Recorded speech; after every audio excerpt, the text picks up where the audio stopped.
Hi everyone, my name is Sandeep Rana and I am 5th year law student at Chandigarh University. Today I got the opportunity to share my views on women empowerment. In this video I will discuss little bit about the brief about the women empowerment and some issues and challenges to the women empowerment and some constitutional provision for the protections of the women, and in the last I will discuss some landmark judgment which led to the empowerment of the women in nation.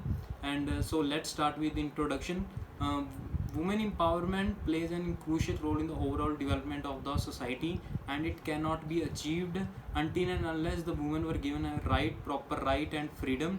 There was a time when the women were used as sex object and as a worker. They were used, whose primary duty was only to take care of their husband and children. But now the time has changed.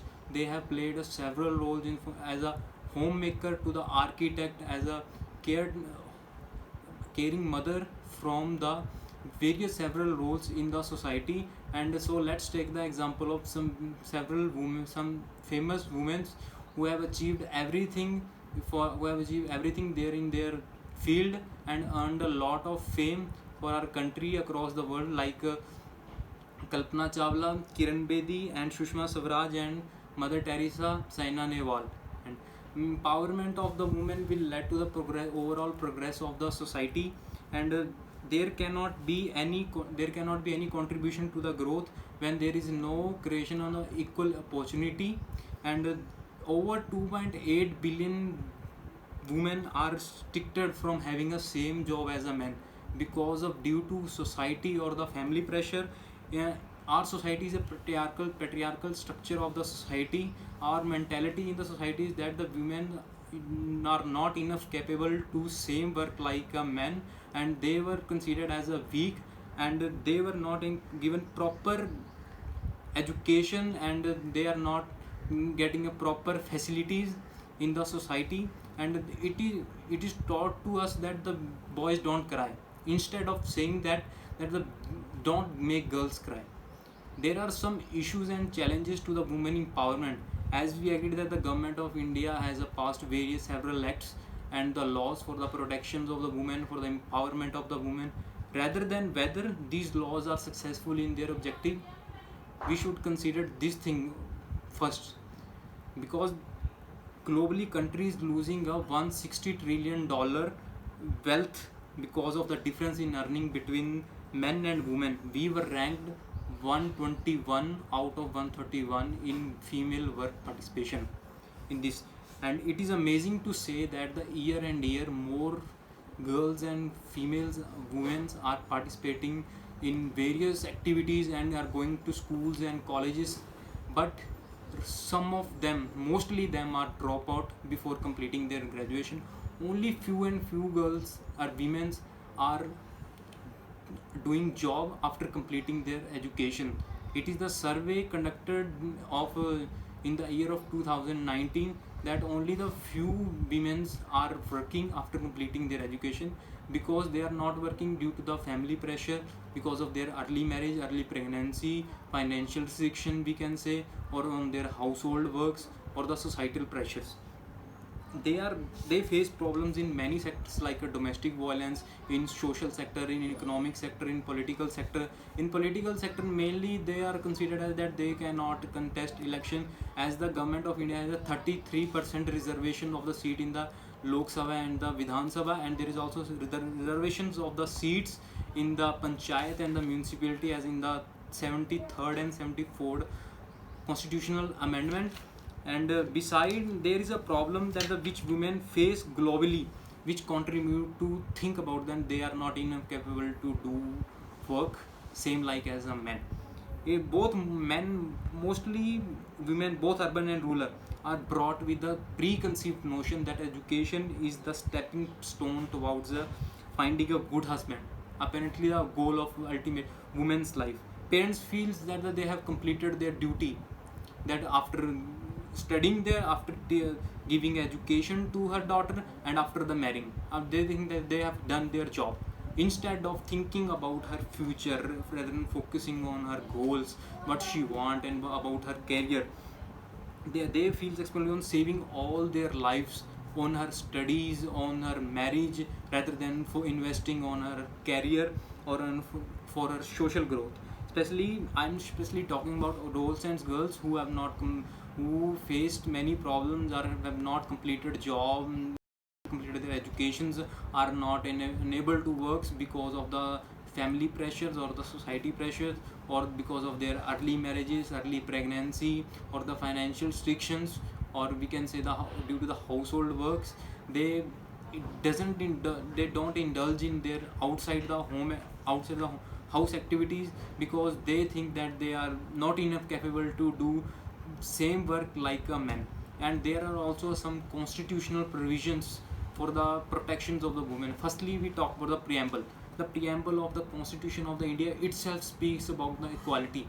It says that we the people of the India give ourselves to the Constitution. It here the word people means includes both men and women, regardless of the discrimination on the basis of caste, color, sex, religion, creed, etc. Preamble itself speaks about the equality. And if we think of, if we let's say fundamental rights, Article 14 states that the state shall not deny equality before the law, and state provides equal protection to the law. And the here and Article 15 of the Indian Constitution also, that the state shall not make discrimination on the basis of caste, color, religion, sex. And there is a one landmark judgment related to it in the Vishaka versus State of Rajasthan. In this case, the Supreme Court issues the guidelines for the protections of the women, in the case of any kind of harassment at the workplace, because it is the right of the woman to work with dignity. And in case of the violation, the legal action will be in case of violation, legal action will be taken. And Article 15(1) prohibits the gender discrimination, and Article 15 clause 3 itself makes a state the positive discrimination in the favor of women and the child. And Article 16, equality of opportunity in the matters of the employment. And there is one landmark judgment related to it, that the Air India versus Nargis Mijra. In this case, the Supreme Court struck down the guidelines, certain discriminatory rules and their policy which were made by the Air India, because those policy and rules were discriminations of the Article 14 and the 15 of the Constitution. And the next I will do is Article 21. Article 21, that every person has a right to life and personal liberty except the procedure established by the law. No person has a right to take in someone's life or his personal liberty except the procedure, except according to the law.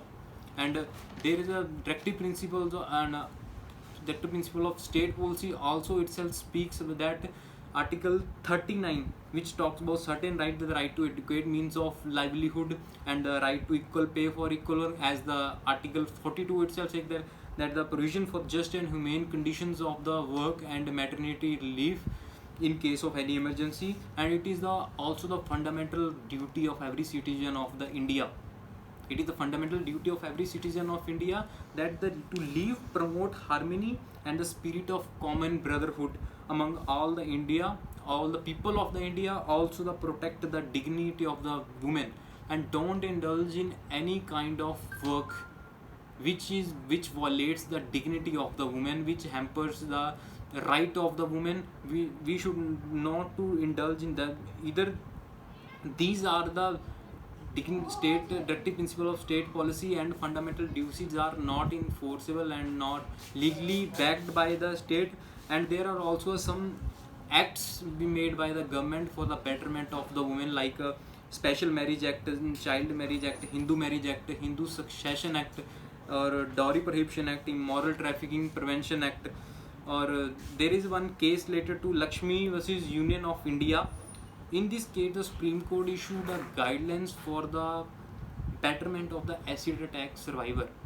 In this case, Supreme Court issued a complete ban on the sale of the acid, and declared an acid as a poison which would not be easily available on the shop.